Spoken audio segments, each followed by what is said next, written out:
So,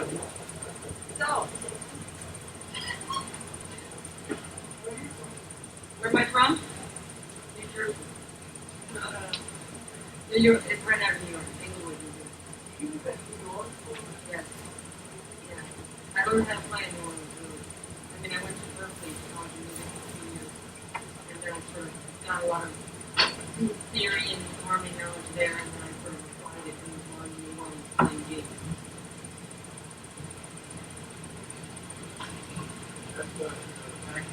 Yeah, I feel like I'm a New Orleans musician.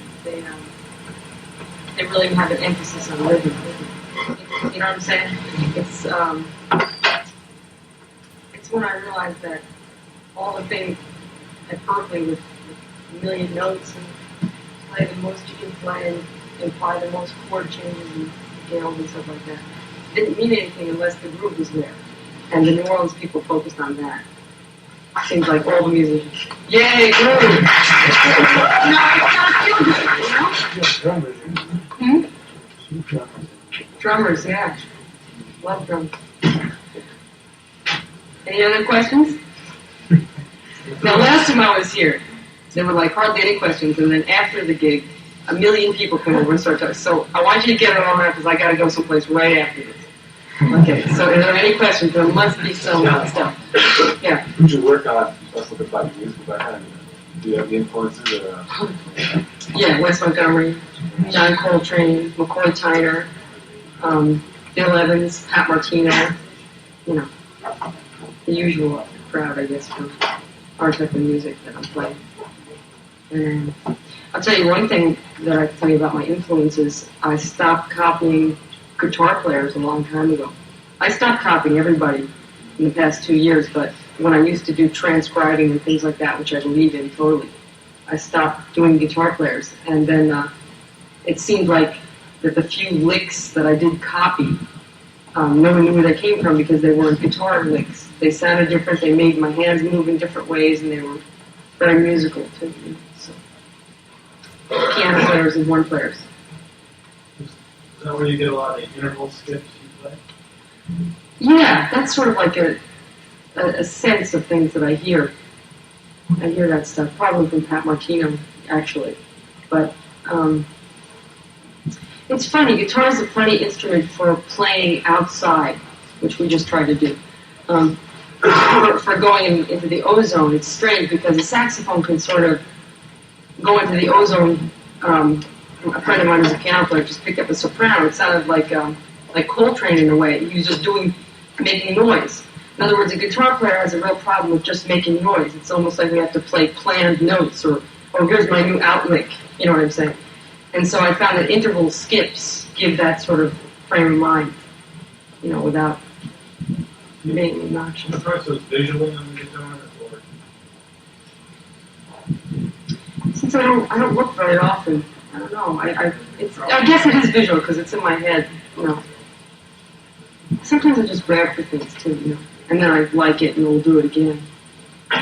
Yeah, visually. Yeah, it's gotta be.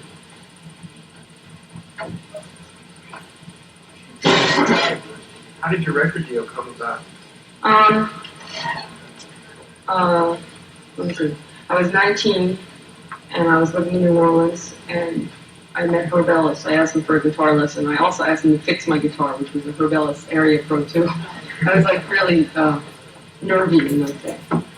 And he said, come up, and we played all day. And he was very impressed with me. We didn't have a lesson or anything. And he got me a gig, referred me to the Concord people at the festival, you know, that they have every August. I'm playing again this year. But it was pretty heavy, you know, because all the greats were there. You know, I was only 19 and getting altitude dizzy anyway, so you can imagine how nervous I was. But it went well. And from then, Carl Jefferson, who was the president of the company, remembered me, and I proceeded to go back to New Orleans. You see, I was into another thing. I was into a more John McLaughlin type frame of mind. And when I got this, it was a real clear thing for me. Well, now I have to get my bebop stuff together if I'm going to be on Concord Records. So it was a real clear thing. So I'm going to get this together. And I worked on that specifically for about 2 years. And then they signed me, and they approached me. They, followed me around. I had to think whether I wanted to do that or not because I didn't want to play bebop all the time. But as it is now, and I'm pleased with this third record I just made out, which is called Transitions, I'm getting to do whatever I want. And it's just going to get more and more. It's going to sound like ECM pretty soon, I guess, but I'm doing all my original things. It's not mainstream anymore. So, it's, I'm sure the fact that I'm a woman has a million things to do with it. In other words, it was a gimmick when I first started out, and they approached me, they wanted to sign me, and I know that there's so many guitar players, even in this audience, that are great, that want record deals, and I'm just lucky that, Yeah, my operation's in a couple of weeks. My operation's in a couple of weeks. Good luck.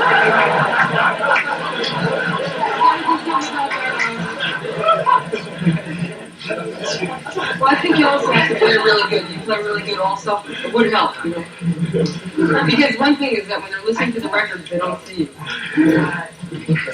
Okay, but I'm sure that helps with getting their contract. Yeah. So generally speaking, the record companies tell you what they want you to play? When I first started out, and I was 21 years old, when you first do a record, you got to realize no one knows who you are, and you want to do your tunes or something. Because I write tunes, and I want to do all my things.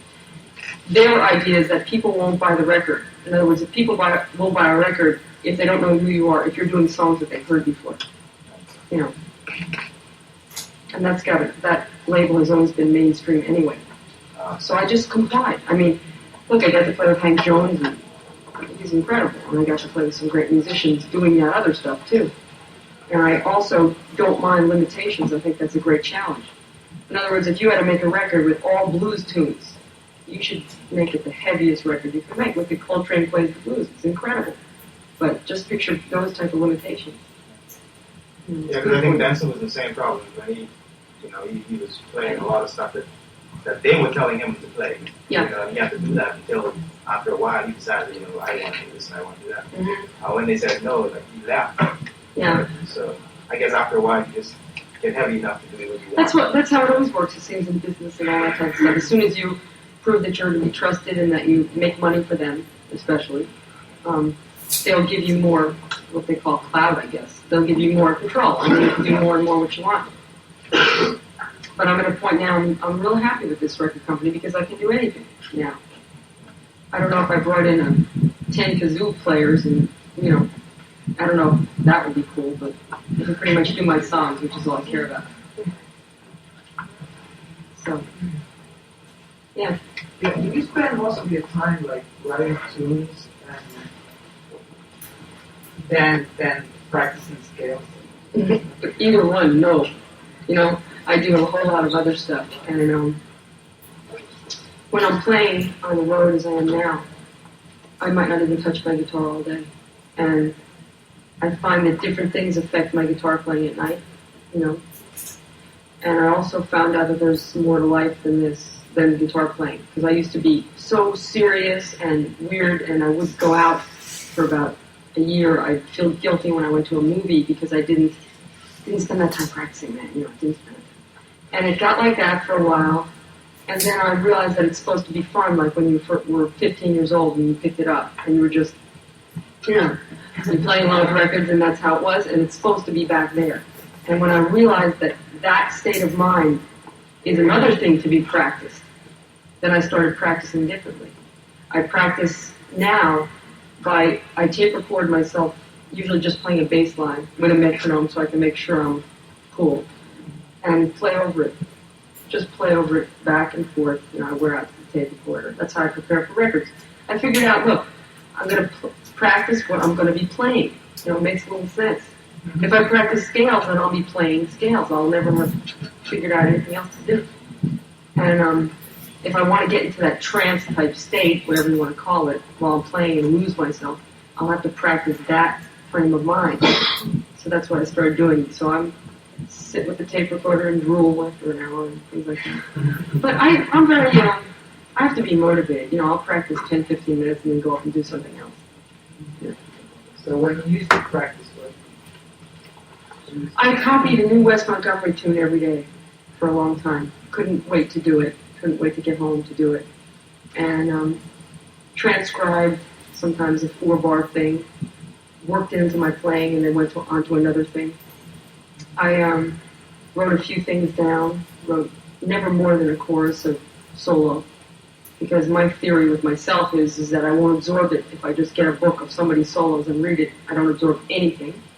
Whereas if I transcribe one McCoy Tyner lick, if you want to call it, it's very excellent data into this brain, which is a computer, which will get about 500 variations. That's how I figure it works for myself. And so that's what I do, just a little bit at a time. Get his concept. And I played with records a lot. I still do. And things like that. You know, I'm not a very technical player. I just play what I hear. My definition of chops for me is whether I can execute what's in my head very, well. It has nothing to do with fast. No, this and that. It's whether my chops feel good when I played what I heard. That's it for me.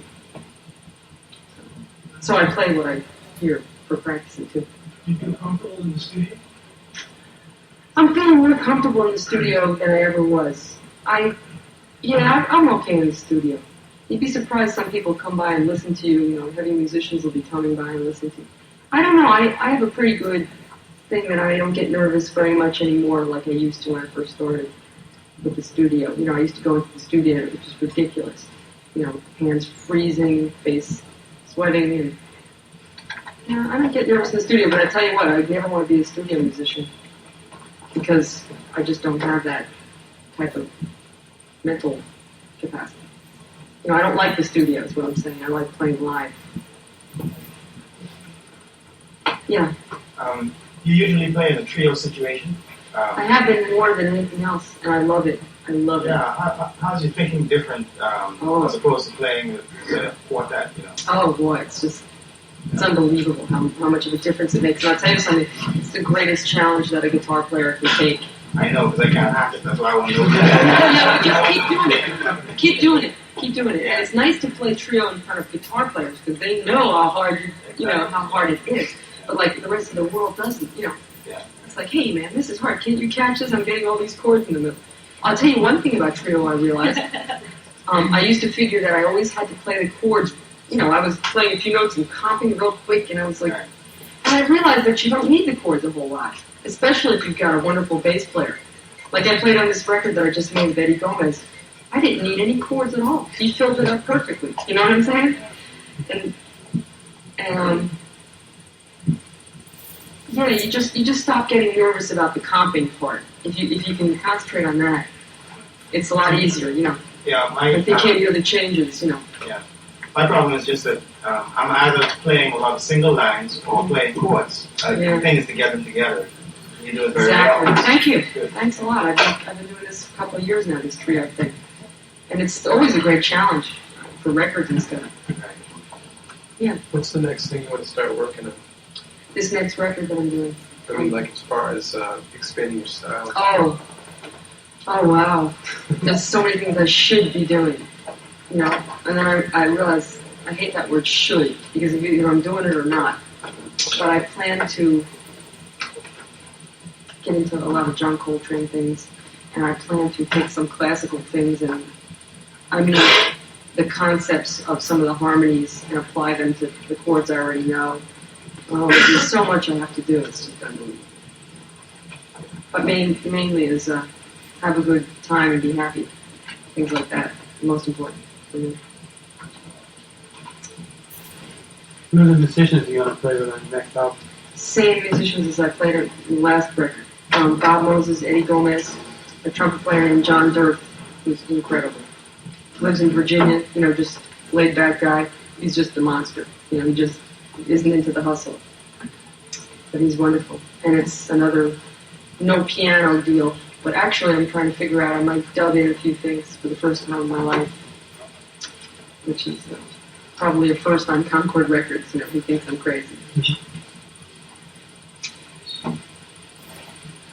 Any more? Let's see. The hands. Do you play any solo pieces? Yeah, I have a few things that I do. I'd rather play with a group, but I do some solo gigs. Play some?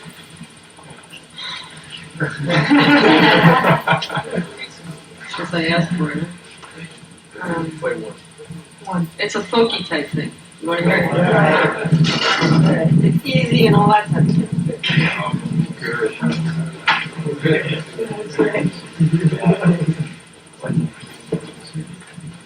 Yeah, he thinks I'm crazy for doing this. $35 with guitar return. Yeah, I always keep. People ask me if I play classical a lot because I pick so much, and I comp with my fingers too. What did you play when you first started out? Beatles, stuff like that. Folk music I sang. No, I'm not gonna sing. Did you do? No, I can sing, We're talking typical 10-year-old Jewish girl singing "Blowing in the Wind" or something. Any others? Yeah. I played that type of folk stuff very unseriously from 10 years old till I got hit with the need to be a rock star at about 15, and I started playing with my finger, taking a solo along with Johnny Winter and Eric Clapton, and thought I was going to be hot stuff. And then when I went to Berkeley, I got into jazz, but not before. I didn't like jazz. Sounded like a bunch of notes. Miles scared me and all sorts of stuff. Yeah. You did your 2 years at Berkeley, you find yourself practicing a lot of that. Yeah, but I always knew that I had the feeling stuff inside. I had to do what I had to do. Berkeley was very much an easy place as far as that stuff was. And I just got the stuff together for the proficiency exam.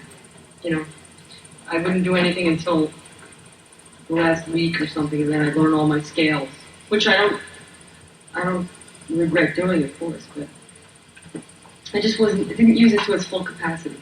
Pat Metheny was there at the same time I was there. I didn't study with him. All these heavies were there, and I just was a party person. Hippie, real hippie, stone hippie. Yeah. How do you prepare mentally for performing that?